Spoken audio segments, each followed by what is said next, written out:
الحمد لله الذي من علينا بحفظ القرآن وتعلم أحكامه وتعليمها وصياغتها وتسهيلها للراغبين فيها ثم الصلاة والسلام على خير خلق الله على الإطلاق وهو محمد بن عبد الله صلوات الله وسلامه عليه وعلى آله وأصحابه أجمعين. Esselamu Aleyküm ve Rahmetullahi ve Berekatuhu mühterem tamaşaçılar. İndi isə sizinlə hərflərin məxrəcini keçib və ərəb əlifbasında olan 28 hərfin hansı məxrəcdən, hansı yerdən çıxılmasını izah etməyə çalışacaq. Ən birinci, İmam Cəzərinin, rahiməhullahun, Cəzəriyyə adlanan əsərində hərflərin məxrəcini şeir formasında qeyd etmək istəyərdim sizə və məlumat kimi sizin üçün oxuyub paylaşmaq istəyərdim.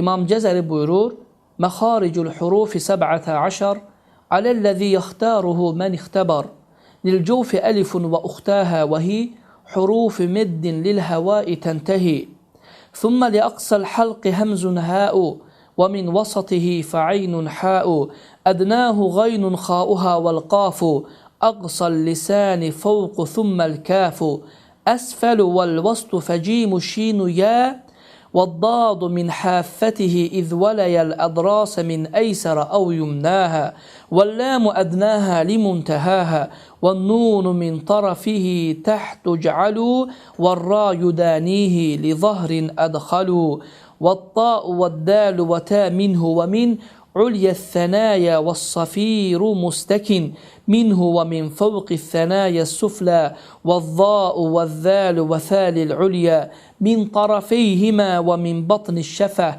فالفاء مع أطراف الثنايا المشرفة للشفتين الواو باء ميم وغنة مخرجها الخيشوم. İndi isə gəlin İmam Cəzəriyyənin qeyd etdiyi həmin bu şeiri izah etməyə çalışaq.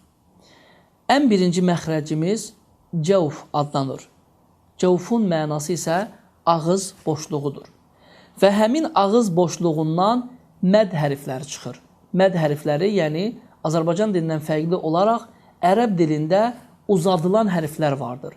Yəni ə, a və ya a, i və ya u saitini uzadan hərflər mövcuddur. Yəni iki hərəkə miqdarında uzadılır. Məsələn belə ə, i və u.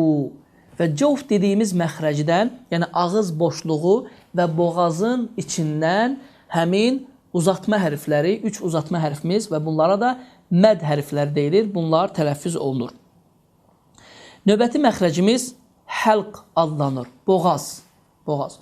Yalnız boğaz məxrəcdən keçməmişdən əvvəl sizə ümumən hərflərin və ya səslərin necə çıxmasını izah etmək istəyərdim. Bildiyimiz kimi uca Allah boğazımızda səs telləri deyilən bir funksiyanı yaradıb. Hava axını aşağıdan yuxarı gələrək həmin bu səs tellərinə toxunaraq və bunun da nəticəsində səs meydana çıxır. Və məhz ona görə insan xəstələnəndə, yəni boğazda soyuq dəydikdə və ya hər hansı bir əməliyyat keçirdikdə səsi tutulur. Və səsi tutulur, deməli səsləri və ya məxrəcləri düzgün bir şəkildə əda edə bilmir. Məhz bu da uca Allahın insanın boğazında səs tellərini yaratma hikməti burada bəlli olur. Boğazımızda 3 məxrəc vardır. Həmin bu məxrəclər, məxrəc dedikdə hərfin çıxış yeri, hərfin çıxdığı nöqtə nəzərdə tutulur. Onlardan birincisi aqsal halq, ikincisi vasatul halq, üçüncüsü isə ədnəl halq adlanır. Əqsal halq dedikdə boğazın son hissəsi nəzərdə tutulur. Yəni bu hissə.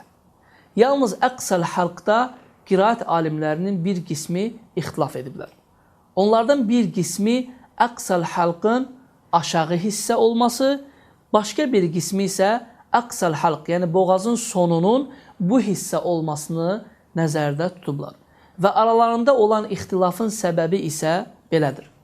Bir qisim, yəni əqsal halqın aşağı hissə olmasını bununla izah edir ki, insan hər hansı bir hərfi, hər hansı bir səsi tələffüz etdiyi halda nəfəs almalıdır və nəfəs aldığı halda nəfəs aşağıdan yuxarıya tərəf gəldiyi üçün onlar əqsəl halqı, yəni boğazın son hissəsini bura sayıblar, bu hissəni. O biri qisim insanlar isə xeyr, bütün hərflər və ya əksər hərflər ağız boşluğundan tələffüz olduğu üçün onlar əqsəl halqı bu hissəni sayıblar. Yalnız bu ixtilaf elə də mühüm bir ixtilaf deyil. Mühüm olan isə əqsəl halq, yəni boğazın sonudur. Boğazın sonundan, gəlin bu hissəni götürək, yəni bu rəyi də İmam İbnül Cəzərdə bu rəyin üzərindədir. Əqsəl halq, yəni boğazın son hissəsindən, yəni əqsəl halqdan 2 hərf çıxır. Onlardan birincisi həmzə, yəni əlif, ikincisi isə hə hərfidir. Əlif dedikdə Azərbaycan əlifbasında olan ə səsinin heç bir sıxıntı forması olmadan açıq-aşkar bir ə səsini verərək həmin bu hərfi tələffüz etmək mümkündür. Yəni bu formada deyilir əlif, əlif. Heç bir sıxıntı lazım deyil. İkinci hərfimiz isə hə hərfidir. Yəni o da məhz boğazın aşağı hissəsindən, yəni əqsəl halq dediyimiz bu hissədən çıxır ki, bu da hə hərfidir. Hə hərfi incə, Allah sözünün sonunda olan hə hərfini nəzərdə tuturam. Burada boğaz sıxılmadan, heç bir əziyyət çəkilmədən Azərbaycan dilində olan h səsini tələffüz etməklə həmin hərfi tələffüz etmək mümkündür və deyilişi isə belədir. Hə, hə, gəlin indi isə Allah sözündə bunu deyək. Allahu deyə misal çəkmək mümkündür. Növbəti məxrəcimiz vasatul halq adlanır. Yəni boğazın ortası. Boğazın ortasından da 2 hərfimiz çıxır. Bunlardan birincisi ayn, ikincisi isə hə hərfidir. Yalnız vasatul halq, yəni boğazın ortasından çıxan bu 2 səs, bu 2 hərf boğaz sıxılaraq tələffüz olunur. Və qeyd edim ki, bu 2 hərf Azərbaycan dilində, Azərbaycan əlifbasında olmayan səslərdəndir. Gəlin ayn hərfini məşq edək. Ayn hərfi boğazın ortası sıxılaraq Azərbaycan dilində ə, a səslərini qarışdıraraq çıxır və düzgün forması bu formadır. Ayn, ayn, ayn. Yalnız bəziləri, bəzi qarilər, belə deyək, oxuduğu zaman 2 formada oxuyurlar. Onlardan biri ifrata gedir və bu hərfi bu formada tələffüz edir. Ayn, ayn. Məsələn, Fatihə surəsində oxuyurlar. Elhamdülillahi Rabbil aləmin, aləmin. Yəni, həddən artıq sıxaraq ayn hərfini tələffüz edirlər. Yalnız bu cür tələffüz etmək düzgün deyil. Çünki İmam İbnül Cəzəri deyir, Quran-ı Kərim oxunduğu zaman heç bir əziyyət, heç bir zor çəkilməməlidir. Yəni, çox rahat, çox sərbəst bir şəkildə Quran-ı Kərim oxunmalıdır və Quran-ı Kərimdə ərəb əlifbalarından, ərəb əlifbasında olan hərflərdən ibarətdir. Və bəziləri isə ayn hərfini tələffüz etdiyi zaman qətiyyən boğazı sıxmır və Azərbaycan dilində olan ə və ya a səsini kimi tələffüz edir. Məsələn, Fatihə surəsində oxuyurlar. Elhamdülillahi Rabbil aləmin. Və burada gördüyümüz kimi ayn hərfi öz məxrəcindən, yəni vasatul halq deyilən yerdən tələffüz olunmadı. Və bu cürdə oxunuş düzgün oxunuş və ya düzgün tələffüz sayılmır. Vasatul halq dediyimiz yerdən, yəni boğazın ortasından ikinci hərfimiz hə hərfi çıxır. Hə hərfi dediyim kimi Azərbaycan dilində və ya Azərbaycan əlifbasında olmayan hərflərin sırasına daxildir. Hə hərfinin tələffüzü zamanı boğaz sıxılaraq Azərbaycan dilində h səsinin, yəni h səsini verərək tələffüz olunur. Yalnız boğaz biraz sıxılır və düzgün tələffüzü bu formadadır. Hə, hə. Gəlin isə bunu, məsələn, Fatihə surəsinin 1-ci ayəsində tətbiq edək. Məsələn, Əl-həmdu, fikir verirsiniz, Əl-hə, Əl-həmdu deyə tələffüz olunur. Bu hərfdə də insanlar, qarilər 2 qismə bölünür. Onlardan bəziləri ifrat və bəziləri isə təfrit, yəni həddən artıq hə hərfini boğazdan çıxardaraq bu formada tələffüz edir.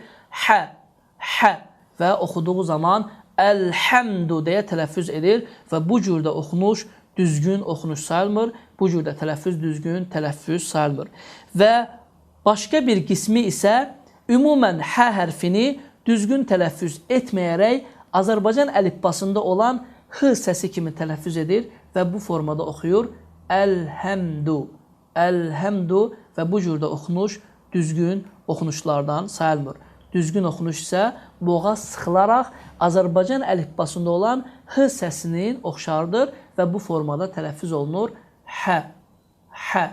Növbəti məxrəcimiz ədnəl həlq adlanır. Yəni, boğazın ağıza yaxın hissəsi adlanır ki, buradan da iki hərfimiz çıxır. Bunlardan birincisi qayn, ikincisi isə xa hərfləridir. Qayn hərfi Azərbaycan əlifbasında olan ğ səsinin tamamilə oxşarıdır və burada heç bir boğaz sıxılmır və normal şəkildə qayn deyərək tələffüz olunur. Məsələn, qayril məğdubi, qayril məğdubi deyə tələffüz olunur. İkinci hərfimiz isə xa hərfidir. Dediyimiz kimi xa hərfi boğazın bu hissəsindən, yəni ədnəl həlq, yəni ağıza yaxın hissədən çıxır ki, burada da xa hərfi eyni ilə Azərbaycan əlifbasında olan x səsinin oxşarıdır. Düzgün tələffüzü isə belədir. Xa, xa, xa. Növbəti məxrəcimiz lisən adlanır. Lisən dedikdə dildir və dildən 10 hərf çıxır və ən çox məhz dildən də bu hərflər çıxır ki, nə boğazdan, nə də ağız boşluğundan bu hərflər çıxmır. Yəni, dil ən çox özündə hərfləri birləşdirən bir üzvdür. Lisən dediyimiz məxrəcdən, yəni dil dediyimiz məxrəcdən birinci məxrəcimiz dilin son hissəsi. Yəni, boğaza yaxın hissəsindən qaf hərfi çıxır. Qaf, ərəb əlifbasında olan qaf hərfi tələffüz olunur. Qaf hərfi Azərbaycan əlifbasında olan q səsindən biraz fərqlənir. Yəni, daha dərin və daha sıxılmış formada tələffüz olunur. Baxın, Azərbaycan dilində q, ərəb əlifbasında isə qa, daha içərdən və daha dərin formada tələffüz etməklə düzgün formasını əldə etmək olar. Bir daha təkrarlayıram. Qaf hərfi dilin son hissəsindən, yəni dilin sonu boğaza yaxın hissədən tələffüz olunur və daha sıxılmış formada tələffüz etmək daha düzgündür. Buna bir misal olaraq əl-həqqu sözünü deyək. Əl-həqqu fikir verdiniz. Amma biz bunu Azərbaycan əlifbasında olan hərflərlə desəydik, əl-həqqu daha sıxılmamış formanı almaq olardı. Növbəti məxrəcimiz qaf hərfinin məxrəcindən biraz öndə, yəni dilin sonundan biraz dilin ucuna tərəf gələn bir məxrəcdir ki, buradan isə kəf hərfi çıxır. Kəf hərfi Azərbaycan əlifbasında olan k səsinin eyni ilə tamamilə oxşarıdır və heç bir sıxılma baş vermədən tələffüz olunur və düzgün tələffüzü bu formadadır. Kəf. Kəf hərfinə misal üçün Fatihə surəsində İyyəkə sözünü misal götürmək olar. Fikir verin. İyyəkə, İyyəkə deyə düzgün tələffüz olunur. Növbəti məxrəcimiz vasatul lisən adlanır. Yəni, dilin tam ortası. Dilin tam ortasından 3 hərfimiz tələffüz olunur. Onlardan birincisi cim, sonra şin, sonra isə yə hərflərdir. Cim hərfinin tələffüzü zamanı dilin ortası yuxarı damağa dəyərək və hava axını tamamilə dayanaraq cim hərfini tələffüz etmək olar. Yalnız Azərbaycan dilində olan c səsindən fərqli olaraq ərəb əlifbasındakı bu hərf daha qalın və daha sıx formada tələffüz olunur. Yəni belə, baxın, cim, cim, cim və çətin hərf olduğu üçün bəzi ərəblər bu hərfə qim, bəzi ərəblər isə jim deyə tələffüz edirlər. Bu tələffüzlər isə sözsüz ki, Qurani Kərimi oxuyarkən düzgün tələffüzlər sayılmır. Həmçinin şin və ya hərfləri də dilin ortasından tələffüz olunur, çıxır və bu hərflər də Azərbaycan əlifbasında olan ş və y hərflərinin tamamilə oxşardır və düzgün tələffüzü isə belədir. Şin, şin və ya yə kimi tələffüz olunur. İndi isə gəlin cim hərfinə bir misal deyək. Məsələn, Əuzu billahi minəşşeytanirracim. Fikir verirsiniz? Racim, racim. Bəziləri isə bunu racim daha açıq formada tələffüz edir. Bu isə düzgün tələffüz sayılmır. Bəziləri isə, bəzi ərəblər isə qeyd etdiyim kimi j səsi ilə əvəz edir. Məsələn, rajim deyərək tələffüz edir və sözsüz ki, bu da düzgün tələffüz sayılmır. Şin hərfinə misal isə Əuzu billahi minəşşeytanirracim misalını demək olar və fikir verdiyiniz kimi Azərbaycan əlifbasında olan ş səsinin tamamilə oxşardır. Və ya yə hərfi şeytanirracim eyni misaldır və yə də Azərbaycan əlifbasında olan yə səsinin tamamilə oxşardır. Növbəti məxrəcimiz dilin yanından çıxan hərfdir və bu hərf isə dad hərfidir. Və dad hərfi ərəb dilində ən çətin hərflərdən biri sayılır. Qeyd edim ki, dad hərfi yalnız ərəblərə məxsus olan bir hərfdir və heç bir dilin bu dad hərfi kimi hərfi yoxdur. Dad hərfinin məxrəci isə dilin sağ və ya sol tərəfini azı dişlərə vurmaqla Azərbaycan dilində d və biraz isə z səslərinin qarşılığı ilə tələffüz olunur. Ərəb dilində dad hərfinin düzgün tələffüzü belədir. Dad, dad, dad. Dad hərfinin tələffüzü çətin olduğu üçün ərəb dilinə bəzən dad dili kimi də deyirlər.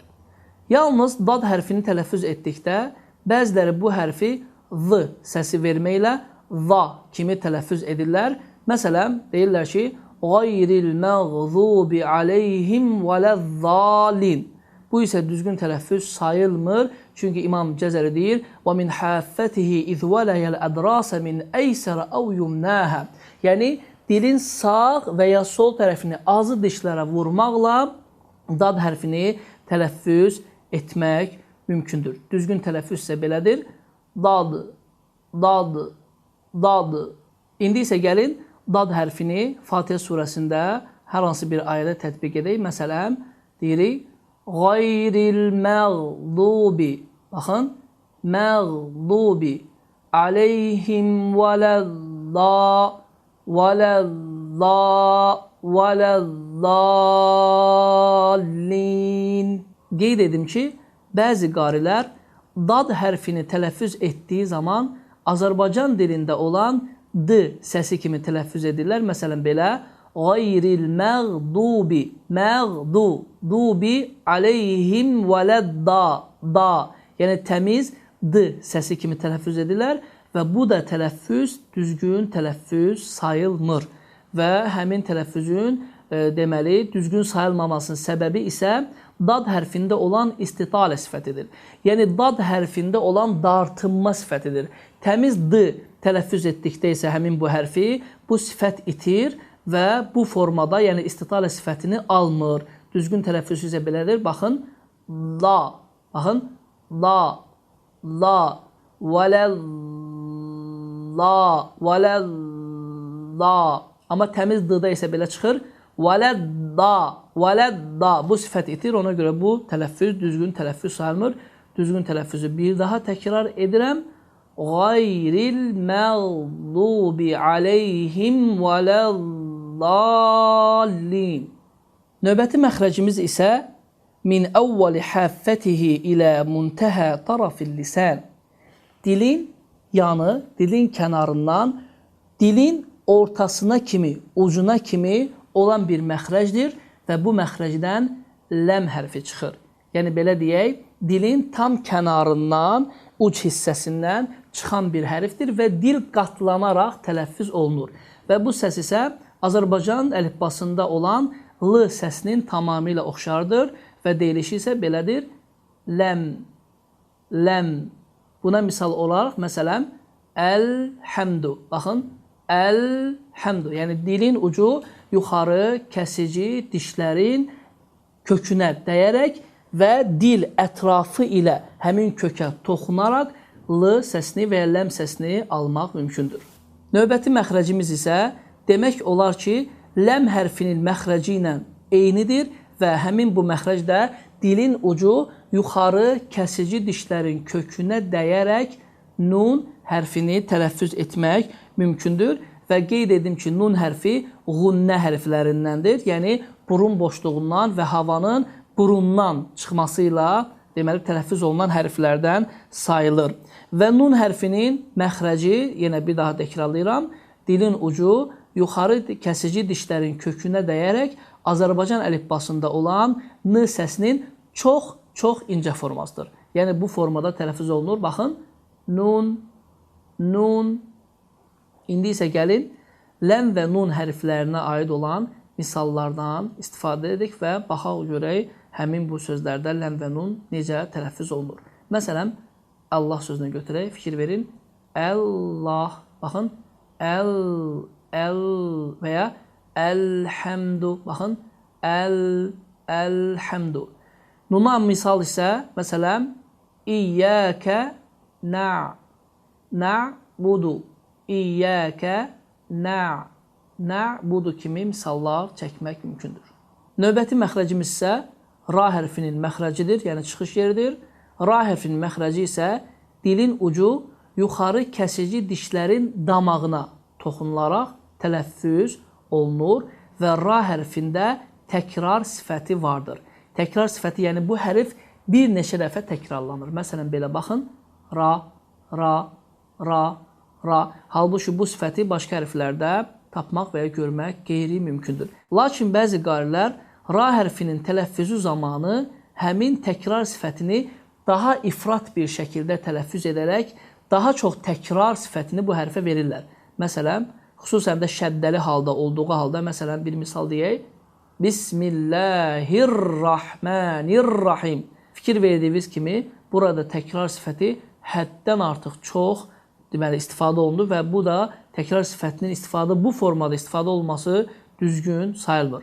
Əslində isə normal istifadə olunmalıdır və bunun da həll yolu dilin ucu həmin məxrəcə, yuxarı kəsici dişlərin damağına dəyərək və tez bir halda geriyə çəkilərək tələffüz olunur. Məsələn, belə Bismillahirrahmanirrahim.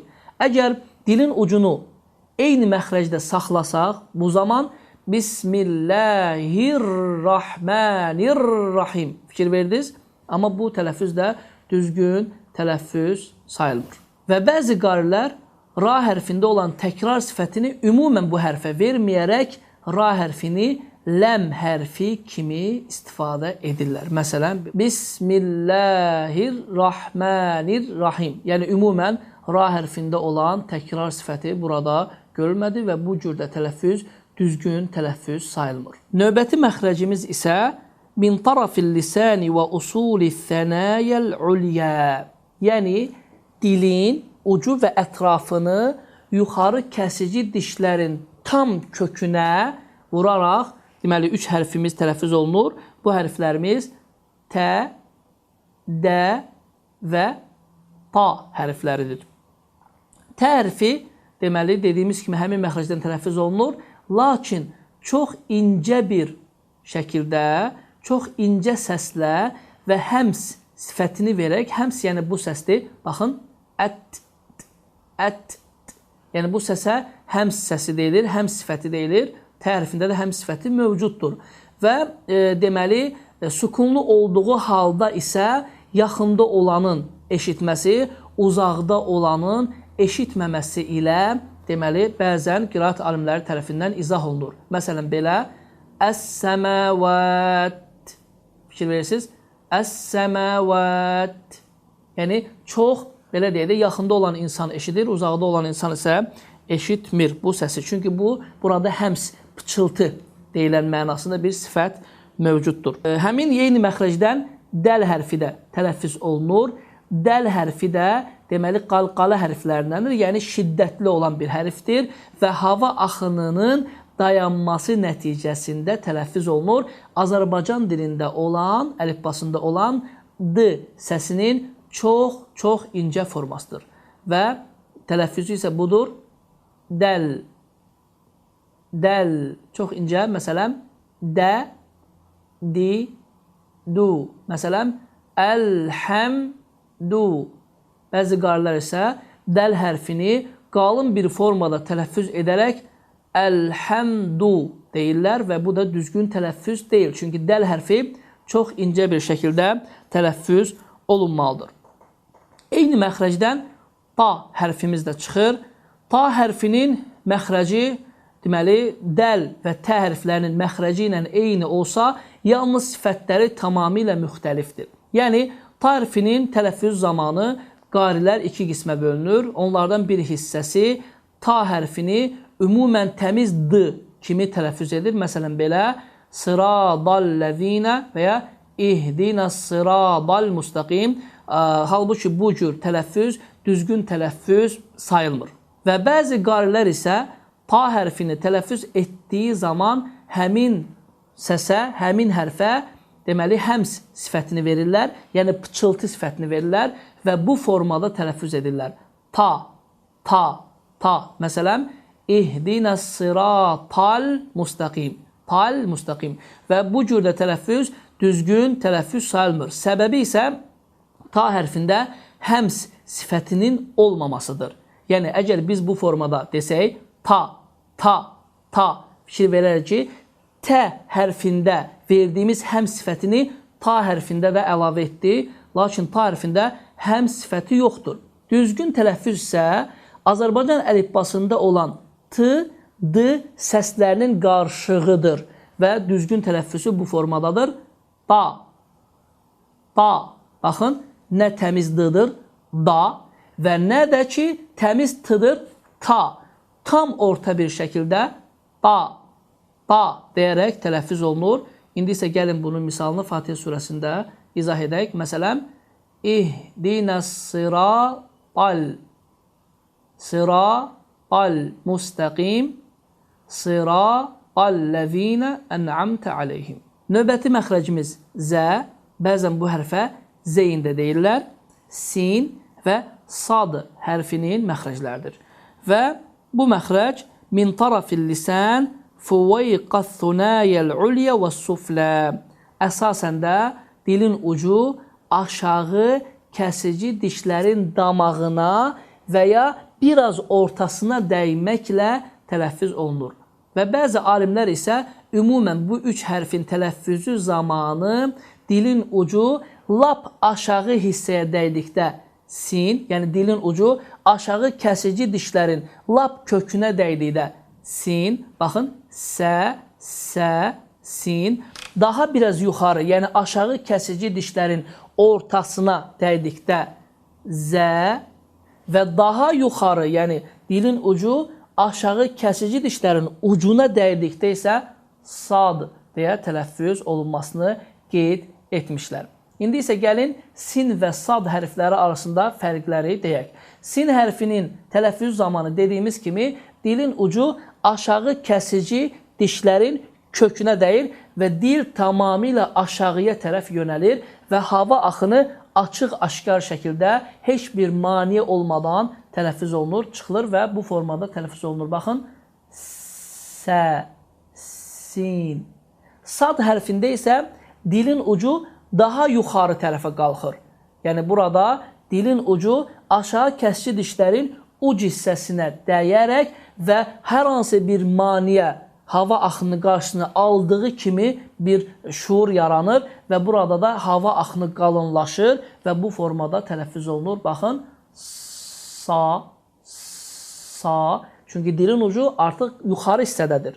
Aşağı hissəyə salsaq isə sə, sa, sə, sa kimi fərqlərlə biz bu hərfləri izah edə bilərik. Qeyd edim ki, zə hərfi və bəzən də bu hərfə zeyn də deyirlər. Deməli, Azərbaycan əlifbasında olan z səsinin tamamilə eynisi və oxşarıdır. Çünki biz indi sizlə, yəni gələcək dərslərimizdə və ya gələcək hərflərimizdə pərtey z və ya pərtey zənin qalın formasında keçəcək. Yalnız bu hərf isə zə hərfi eyni ilə Azərbaycan əlifbasında olan z səsinin oxşarıdır və bu cür tələffüz olunur. Baxın, zə, zə. Buna misal olaraq, məsələn, Zeytun surəsində vəttini və zeytun sözünü deməli, misal çəkə bilərik. Bu formada oxunur. vəttini vəzzeytun. Baxın, vəzzeytun açıq-aşkar, heç bir mane olmadan Azərbaycan əlifbasında olan z səsinin tamamilə oxşarıdır. Sin hərfinin misalı isə, gəlin yenə də Fatihə surəsində olan bir ayəni istifadə edək. Məsələn, İyyəkə nə'budu və iyyəkə nəstə'in. Fikir verdiniz, çox incə bir şəkildə Azərbaycan əlifbasında olan s səsinin çox incə formasıdır. Fikir verək, nəstə'in, nəstə'in kimi tələffüz olunur. Sad hərfinə misal isə bu sözü istifadə etmək mümkündür. Sıra, sıra. Fikir verin. Çünki sad hərfi kəsrə olduğu halda, yəni i səsini qəbul etdiyi halda daha da qalınlaşır ki, sin hərfindən fərqlənsin. Düzgün tələffüzünü bir daha təkrar edirəm. Sıra, sırata, sırata kimi tələffüz olunur. Və bəzi insanlar sad hərfini ümumən qalın hərfləri tələffüz etdikdə dodağı qabağa, önə verirlər. Və onlar özlərində elə bir düşüncə yaradırlar ki, dodağı önə verəndə hərfi qalınlaşdırmaq və ya incələşdirmək mümkündür. Amma bu da düzgün sayılmır. Məsələn, belə deyirlər, sad, sad və oxuduqları zaman bu formada oxuyurlar. İyyəkə nə'budu və iyyəkə nəstə'in ihdinəs sıra, ihdinəs sırata. Amma düzgün oxunuş sayılmır. Çünki dodağın önə gəlməsi ərəb dilində damma, yəni unun əlamətidir. Amma halbuki burada u yox, idir. İhdinəs-si, düzgün forma belədir. İhdinəs-si, si, fikir verdiniz, ağız tamamilə kəsrə formasını alır və düzgün tələffüz məhz bu formada olmalıdır. Növbəti məxrəcimiz isə fə, və və za hərflərinin çıxdığı məxrəcdir. Və bu məxrəcə min tarafil lisani və atrafil thənayəl ulyə, yəni dilin ucu və ya ətrafını yuxarı kəsici dişlərinin ucuna vurmaqla və ya belə deyək, yuxarı və aşağı kəsici dişlərinin arasından biraz çıxartmaqla həmin bu üç hərfi tələffüz etmək mümkündür. Və qeyd edim ki, bu üç hərf deməli ərəb dilində pərtey hərflər sırasına daxildir. Yəni Azərbaycan əlifbasında olmayan bir səslərdir və bu formada tələffüz olunur. Məsələn, sə, sə, Azərbaycan əlifbasında isə oxşarı sə, daha açıq formada. İkinci hərfimiz zə, zə, Azərbaycan əlifbasında oxşarı zə, daha açıq formada və la, la kimi tələffüz olunur ki, Azərbaycan əlifbasında z səsinin qalın forması yalnız açıq bir formada tələffüz etməklə tələffüz etmək mümkündür. İndi isə gəlin bu hərflərimizə uyğun misallardan istifadə edək. Məsələn, ithmun sözünü götürək, fikir verin. İthmun, ithmun, yəni tam pərtey bir şəkildə tələffüz olundu. Və qeyd edim ki, bu hərfləri düzgün bir şəkildə, düzgün məxrəcindən tələffüz etmədikdə bəzən mənalar da dəyişə bilər. Məsələn, İthmun günahdır, ismun addır. Və bu hərfləri düzgün tələffüz etmədikdə dediyimiz kimi məna dəyişir və heç bir qari bu formada çalışdığı qədər bu formada oxumamalıdır ki, mənaların dəyişməsinə səbəb olmasın. Növbəti misalımız isə zəl hərfinin misaldır. Buna misal isə məsələn ə'udhu, ə'udhu. Yalnız təəssüflər olsun ki, qarilər, yəni Quran-Kərim oxuyan insanlar buna ə'uzu billahi minəşşeytanirracim deyirlər və bu cür deyiliş də düzgün sayılmır. Niyə? Çünki zəl hərfi deməli pərtey hərflər sırasına daxildir. Düzgün deyiliş isə belədir. Ə'uzu, ə'uzu kimi tələffüz olunur. Va hərfinə misal isə məsələn vallahu la yuhibbuz-zalimin. Əz-zalimin. Burada gördüyümüz kimi za hərfi pərtey və qalın formada tələffüz olundu. Və biz bunu z hərfi ilə əvəz etsək, sözsüz ki, burada da mənanı dəyişməsinə səbəb ola bilərik və bu formada demək isə düzgün sayılmır. Vallahu la yuhibbuz-zalimin. Zalimin yox, əz-zalimin və bu hərflərdə düzgün tələffüz etmədikdə mənanın dəyişməsinə bəzən səbəb ola bilərik. Növbəti məxrəcimiz şəfətən adlanır, yəni dodaqlardan çıxan hərflərimizdir. Birinci məxrəcimiz burada fə hərfinin məxrəcidir ki, burada yuxarı kəsici dişlərin uc hissəsi aşağı dodağın yaş hissəsinə vurmaqla tələffüz olunur və Azərbaycan əlifbasında olan f səsinin tamamilə oxşardır və bu formada tələffüz olunur. Baxın, fə, fə, fə. Yalnız ərəb əlifbasında olan f səsi Azərbaycan əlifbasında olan f səsindən daha incə və daha səlis bir formada tələffüz olunur. Məsələn, belə fə, fə. Baxın, daha incədir. Fə, fə. Qeyd etdiyim kimi, yuxarı kəsici dişlərin ucunu aşağı dodağın yaş hissəsinə vurmaqla, quru hissəsinə yox, yaş hissəsinə vurmaqla fə hərfini tələffüz etmək mümkündür. Fə hərfinə misal isə bu misalı çəkmək mümkündür. Qul ə'udhu bi rabbil fələq. Baxın, fə, fələq kimi misallar çəkmək mümkündür. Növbəti məxrəcimiz isə mə beynə şəfəteynil ulyə və suflə, yəni aşağı və yuxarı dodaqların arasından çıxan hərflərdir. Və buradan 3 hərfimiz çıxır. Bunlar bə, mim, vav hərflərdir. Bə hərfi dediyim kimi dodağın yaş hissəsini bir-birinə möhkəm bir şəkildə vuraraq və hava axınını dayandıraraq Azərbaycan dilində olan b səsinin oxşarıdır. Bu formada çıxır. Bə, bə. Mim hərfi isə dodağın quru hissəsini bir-birinə vuraraq, yəni bə ilə mimin arasında fərq, dodağın yaş hissəsi bir-birinə dəydikdə bə, dodağın quru hissələri, bu hissələri bir-birinə dəydikdə və səs xayşumdan, yəniğunnə ilə burundan çıxaraq mim hərfi tələffüz olunur. Belə baxın. Mim, mim. Vav hərfində isə dodaqlar gönçəvari şəklini alaraq və yuxarı kəsici dişlər aşağı dodağa toxunmayaraq. Niyə? Çünki Azərbaycan dilində v dedikdə yuxarı kəsici dişlər aşağı dodaqlara toxunur. Ərəb dilində isə toxunmayaraq vav, vav bu formada gönçəvari şəklini alır və bu formada tələffüz olunur.